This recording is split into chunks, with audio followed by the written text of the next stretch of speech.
Hello everyone, welcome back to Kitchenorama. Today I will be cooking a recipe that has traveled across the globe and has also evolved during its journey from India and has reached different parts of the world. It indeed is Chicken Tikka Masala. For this recipe, you need about 2 pounds of chicken breast cut into bite-sized pieces, 1 large onion finely chopped. Now this is an instant recipe, so instead of making my own tomato puree and going through the hassle, I'm going to use my favorite pasta sauce, a small cup of cashew nuts, roughly about 12 to 15 pieces, salt, turmeric, coriander powder and red paprika powder, about 4 to 5 tablespoons of ghee or clarified butter, keep some extra, garam masala including cinnamon sticks, cloves, cardamoms, bay leaves are optional, 2 tablespoons of freshly minced ginger garlic paste, about 3 tablespoons of whole milk yogurt, and a cup of cilantro. I'm going to use half of it during cooking and half for garnish. Go ahead, take your chicken pieces in a bowl, add about 1 teaspoon of red paprika powder, a 1/4 teaspoon of turmeric, about half a teaspoon of coriander powder, and 1 teaspoon of salt. Now remember, you can always adjust salt according to your taste. You need roughly about 2 to 3 tablespoons of cooking oil, and go ahead and mix your chicken pieces so that the dry spices coat the chicken pieces well. Add about 1 teaspoon of ginger garlic paste and your yogurt.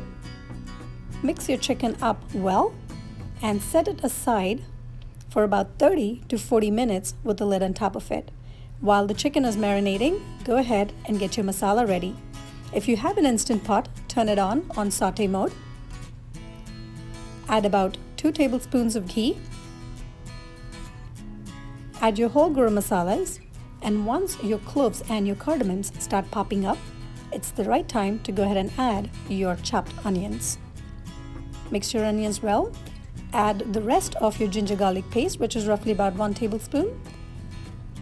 Go ahead and add your cashew nuts and mix it all well together, and you can place any lid on top of it so that it cooks well and your onions get caramelized.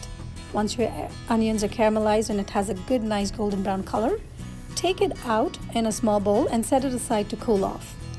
Once your mixture is cooled off, put it in a blender and blend it into a very fine paste. You may add a little bit of water to get the right consistency.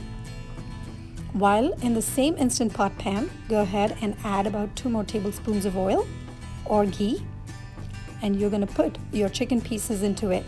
The marinated chicken pieces need to be cooked till they are roughly 50% done, which means the outside of the chicken should still look like it's cooked, but the middle or the center should still be raw. Once you get to 50% of cooked chicken, take it out on a separate bowl and set it aside, and use the same pot of Instant Pot to add another 2 tablespoons of ghee. Add your cashew nut paste that you just made in your blender. Mix it all well up together. You need roughly 2 small cups, or I would say about 10 ounces of tomato puree. Go ahead, put it in, mix it all well up together. You need about half a cup of water just to get the right consistency. Add 1 tablespoon of red paprika powder, 1 tablespoon of salt, half a tablespoon of coriander powder. Go ahead and add chopped coriander leaves and mix it all well up together. Once your puree is ready and it's cooked, go ahead and add your 50% cooked chicken pieces to the masala and mix it well. Make sure you keep stirring so nothing sticks to the bottom of the pan.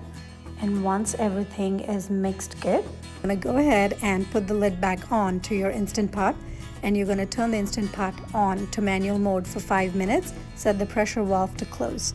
After 5 minutes, your chicken tikka masala is ready. Here I have served it with some yellow bagara rice and some bundi raita. Vegetarian people can always switch the meat with paneer or tofu and have their own variations. It is one of the most loved dishes all across the globe and speaks volumes about the popularity of Indian cooking. So enjoy. And if you have enjoyed this recipe, do not forget to stay tagged along and subscribe.